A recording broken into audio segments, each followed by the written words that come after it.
Welcome back, day 3 of Athlete X training camp.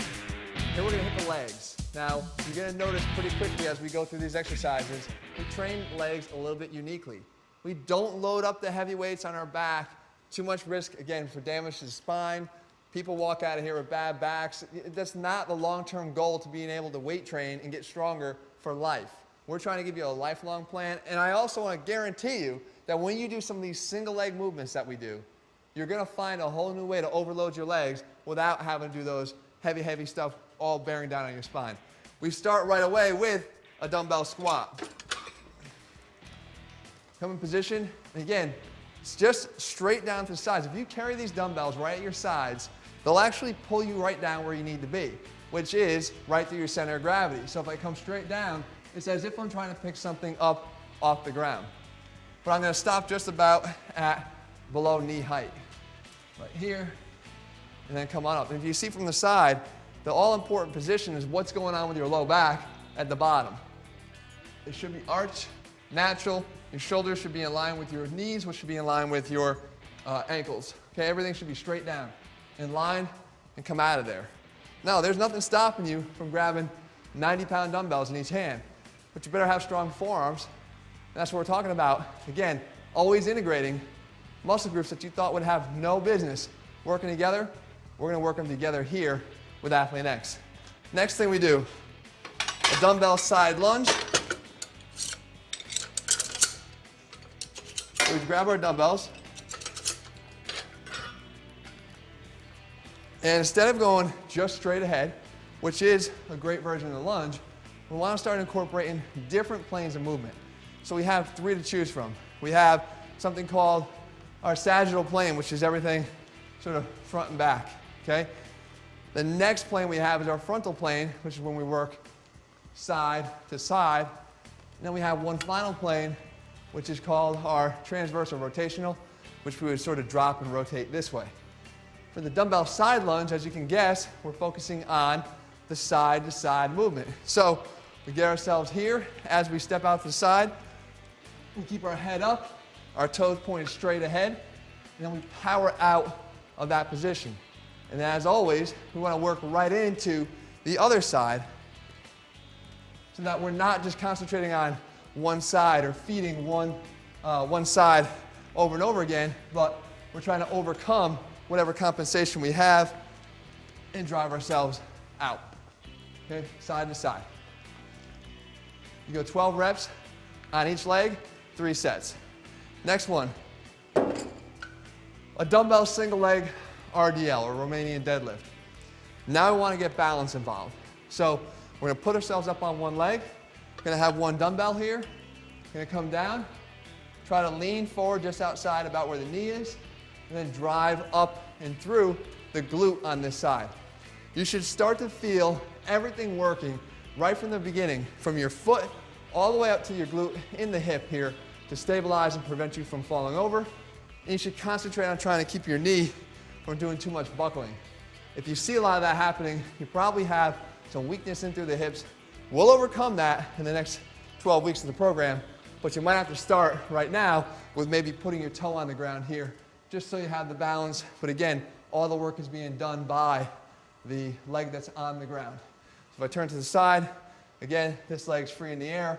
This is the leg that's driving forward and through. Right from here, you want to drive through that glute and squeeze up, okay? Right from that side. Next thing, continuing in through that back side, we want to make sure that we strengthen everything together. We've got the glutes, we've got the hamstrings. We want to get them to work as a unit.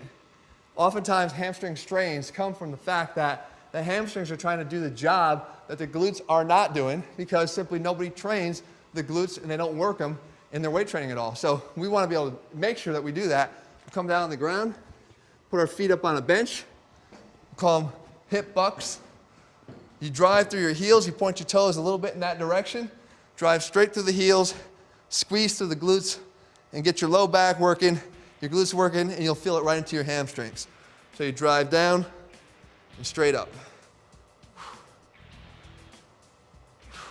Again, controlling the descent on every exercise, regardless of what it is that we're doing in Athlete X. Now, conveniently, I'm on the ground already because that's where we go. We move right into, from our leg training, right into our core. And we're gonna start you off with two of the doozies, I guess. You know, you're not gonna like me by the time we're done, but you gotta get it done, and we gotta start attacking the abs in an intense way.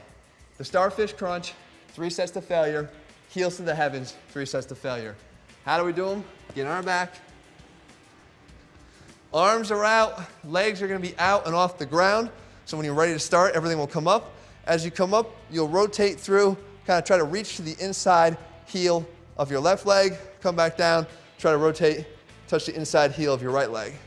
So you're out here, come up, touch, back down, up, touch.